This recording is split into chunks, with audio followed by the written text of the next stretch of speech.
My name is Phixfox, and welcome to the fheroes2 Patch Note Rundown.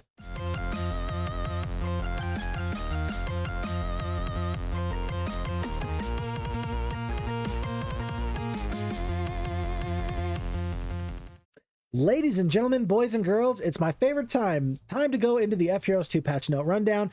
I love the fheroes2 team because they've worked tirelessly on this, and I'm grateful that I get the opportunity to go over this in this unofficial fheroes2 Patch Note Rundown. It's always a pleasure to get to explore the cool new things that the team's got cooked up for us. April 12th, 2026 from iHub. Dear fans of the fheroes2 project, we are proud to announce a new version of the fheroes2 engine. Patch 1.1.15. Woo! Yay! This release consists of many interesting changes across all parts of the engine. So without further delay, let's dive into the details. First of all, our community map makers are constantly adding new maps using the fheroes2 editor, and the library is growing rapidly. Therefore, we have started including the best maps as part of the fheroes2 bundle. This release contains new maps, Ravenhold, Apocalypse, and Final Invasion, as well as updated versions of existing maps, Eruption and Seven Deserts. Moreover, every map now features an About button in the scenario information window, providing details from the map's author. Lovely, wonderful information here. In case you're unfamiliar, the fheroes2 team has worked on this map editor that is for the fheroes2 project, and it is miles better than the Heroes of Might and Magic 2 original map editor ever was.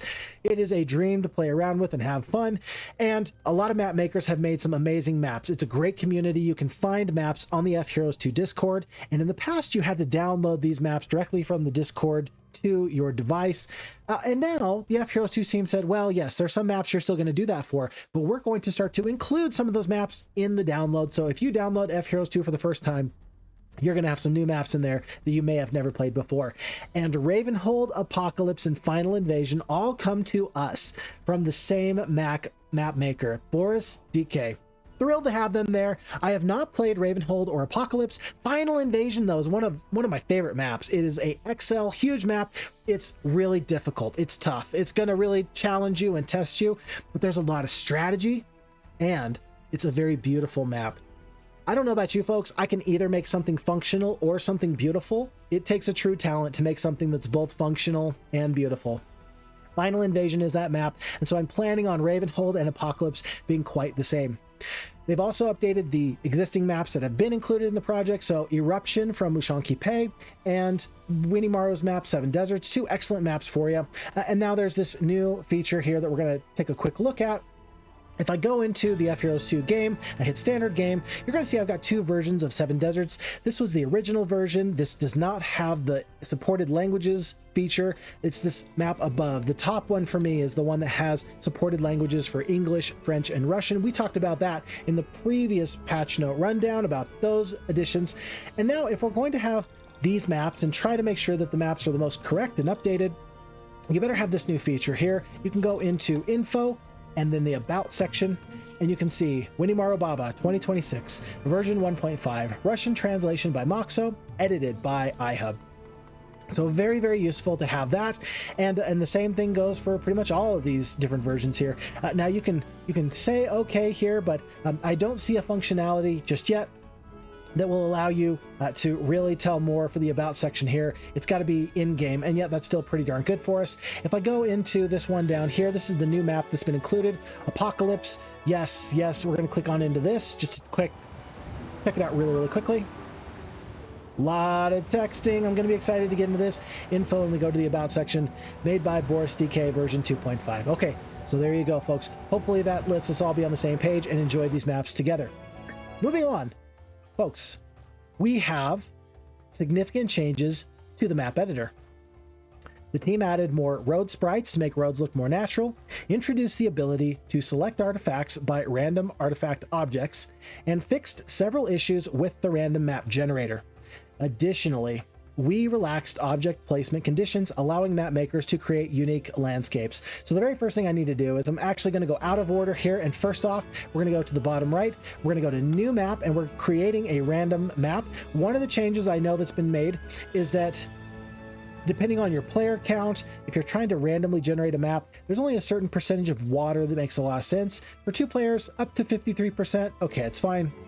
But if I go a 5-player map, you probably don't want more than 7% of the map to be covered in water. That just makes sense to me. That's okay, fine. We hit okay, and we get this beautifully randomly generated map. We are to the point where you could click on this and you could play this map with a friend. You could just load in, play this, and have a lot of fun. I know that the fheroes2 team is still working on this. This is still considered in many ways a work in progress. I know a lot of map makers like to use this to get their basic template, and then they adjust these maps that have been randomly generated, and then they make this their own, because that gets them a good start on a fairly well balanced map. Now, in the previous map update, we were able to see you could click and drag now, as opposed to simply having to click once, twice, 3 times in order to get like some additional changes and so on and so forth. This is going to let us make a little bit of space here, and let's talk about these roads. Roads are getting this additional visual update, a couple extra pixels. I think that roads look a little bit nicer, especially on snow. And what I've noticed is that roads do a little bit of a better job, not really so much there, but roads do a better job of splitting off in a way that I don't typically recall seeing maps or roads split. Yes, and by the way, the forward backwards key, if you remember the old HoMM2 map editor, you know that that's actually a big deal.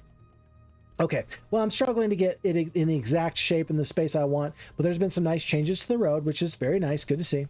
Another change is that in the artifact section, folks, you could always click to figure out what artifact you wanted. That was always possible. Let's just say I wanted a Sword of Andrin right here. Let's just say that I wanted, a Heart of Fire here in the dirt surrounded by the snow. It's too hot, so it melted all the snow, of course. There's some storytelling for you.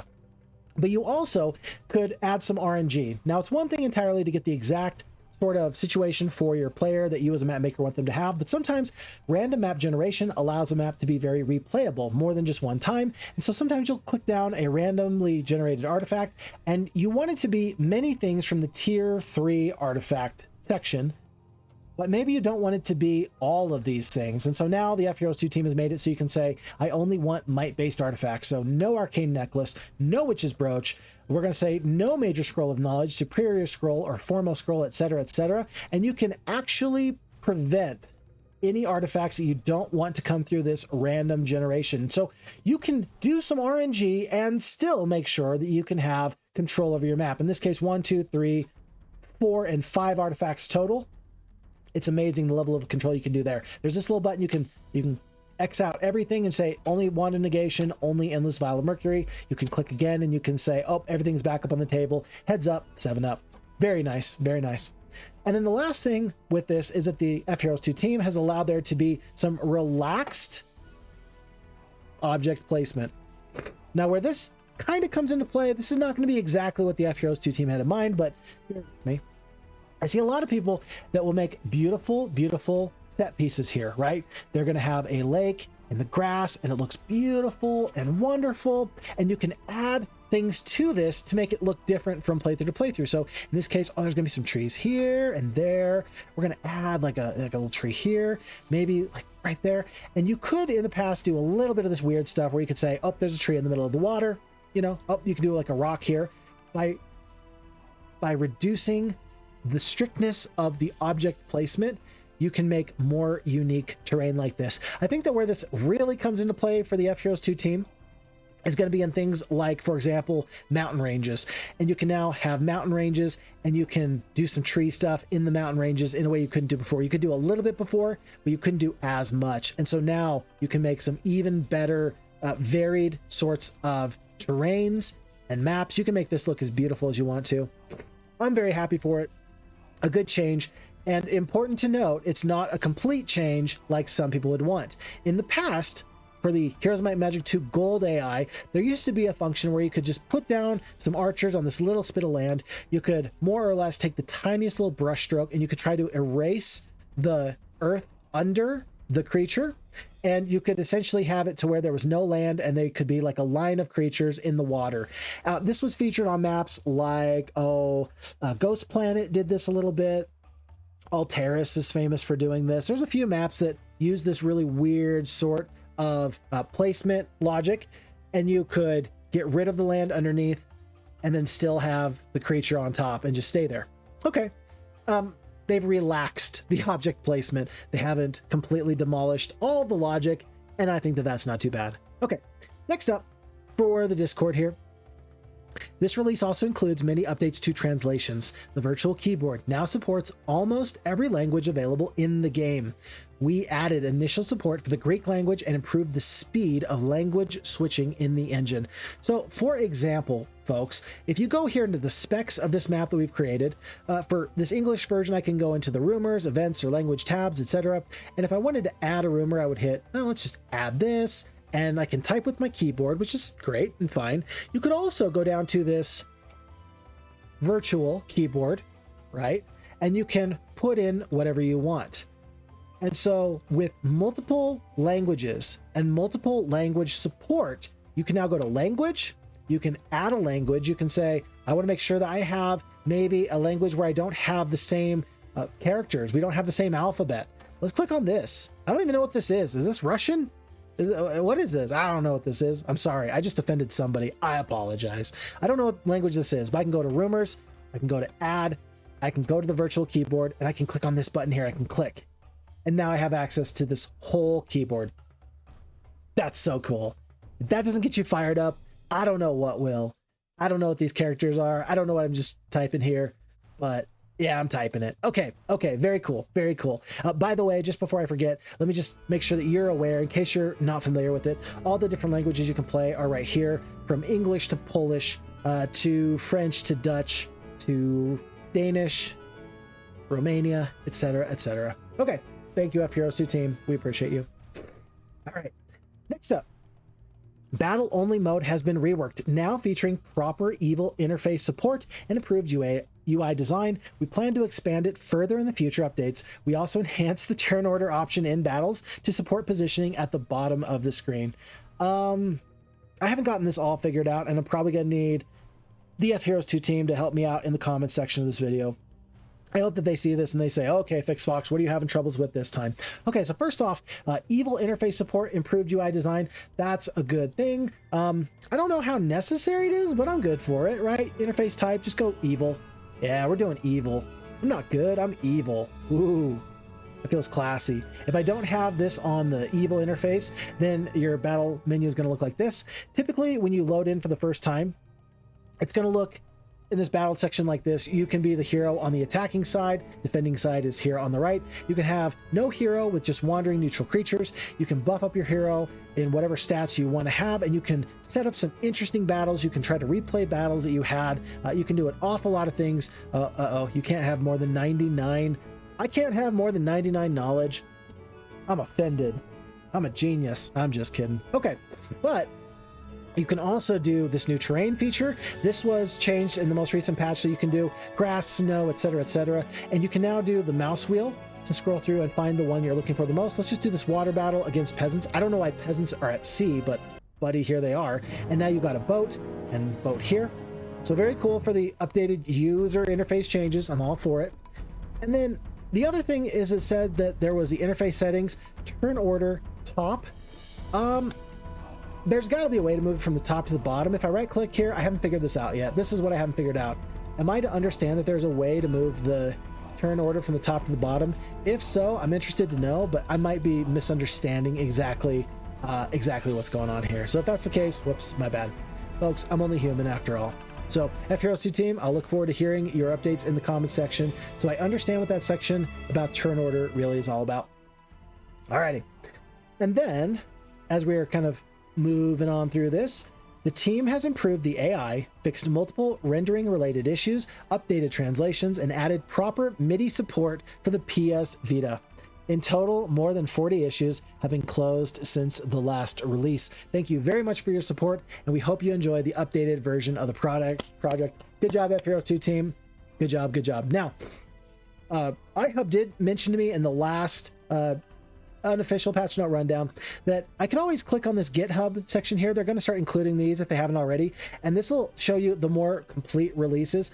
I am just going to click on this very, very briefly because I want to just see what else we have out here.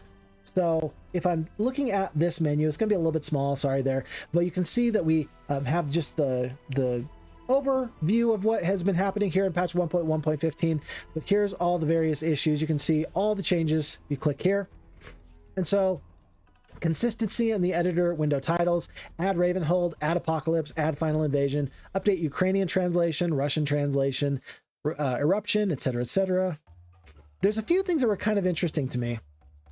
I forget exactly where they're at. Oh, this one, for example, set exchange all troops default hotkey to X to avoid conflicting with the Mage Guild. So even though it didn't make it into the patch note rundown the iHub gave us and the fheroes2 team gave us, it's still interesting to see that there. And then, for example, show water percentage limit in random map generator. That's a nice change. So the thing you see on the Discord, it's nice to get the general information. This actually does help quite a bit more to see all the many things that the fheroes2 team is doing. I'm never going to go particularly in depth to this degree, but it is worth noting for the people who are really trying to get the very, very best out of the Heroes of Might and Magic fheroes2 experience. You can go to here and see all of the very many changes. So folks, with that being said, I think it's a very, very successful fheroes2 patch. I am very grateful for everything that we've seen, and I'm going to be very excited to see some additional playthroughs and such. By the way, there's one final thing I will say.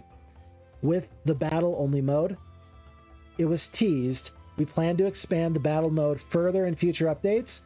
I got a feeling that they're going to be adding castle battles in the future. So with that being said, stay tuned. Don't go too far, and I will look forward to seeing you in the next one. Until that time, do me a huge favor. Look after you, look after your friends, look after your family. Take very good care of yourself. I love Heroes of Might and Magic 2. I love this project, and I hope you're doing excellent wherever you're at. Take care, everybody. Bye now.